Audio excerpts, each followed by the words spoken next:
పరమశివుని తమోగుణ స్వరూపుడైన కాలభైరవుడు కాలానికి అధిదేవత. కాలంలాగే నిత్యుడు, శాశ్వతుడు, అనంతుడు, దేవతలు కొలువుండే పుణ్యక్షేత్రాలకు శరీరం అనే దివ్యక్షేత్రానికి పాలకుడు. కాలాన్ని తన ఆధీనంలో ఉంచుకునే కాలచక్రం కూడా ఆయనే. చునకాన్ని వాహనంగా చేసుకుని తిరిగే కాలభైరవుడు తనను ఆరాధించే వారికి రక్షణగా నిలిచి అతీంద్రియ శక్తులు నొసగుతాడని, దీర్ఘ వ్యాధుల నివారణకు, జటిల సమస్యల పరిష్కారానికి కాలభైరవ ఉపాసన శుభప్రదం. మార్గశీర్ష మాసం కృష్ణపక్షం అష్టమి అనగా కాలభైరవ స్వామి ఆవిర్భవించిన రోజు.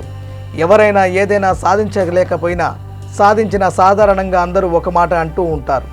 అదేంటంటే కాలం కలిసి రాలేదు అనో, లేదా కాలం కలిసి రావడం వల్ల వాడు గొప్పోడు అయ్యాడనో, ఇలా ఏదో ఒక రకంగా కాలం గురించి అంటూ ఉంటాం. అలాంటి కాలాన్ని మనం జయించలేము అని కొందరు అంటారు. కానీ దివ్యజ్ఞానం కలిగిన వారు మాత్రం కాలాన్ని జయించడం బాగా కష్టం అంటారు, కానీ అసాధ్యమని మాత్రం అనరు.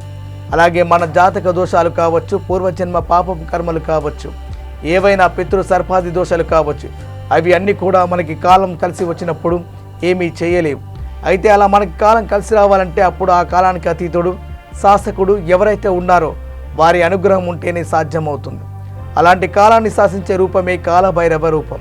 అందుకే ఎవరైతే నాకు టైం బాలేదని భావిస్తూ ఉంటారో వాళ్ళందరూ తప్పకుండా ఈరోజు కాలభైరవ స్వామిని పూజించడం వల్ల వారికి అడ్డుపడుతున్న దుష్టశక్తులన్నీ పక్కకి తొలగిపోతాయి.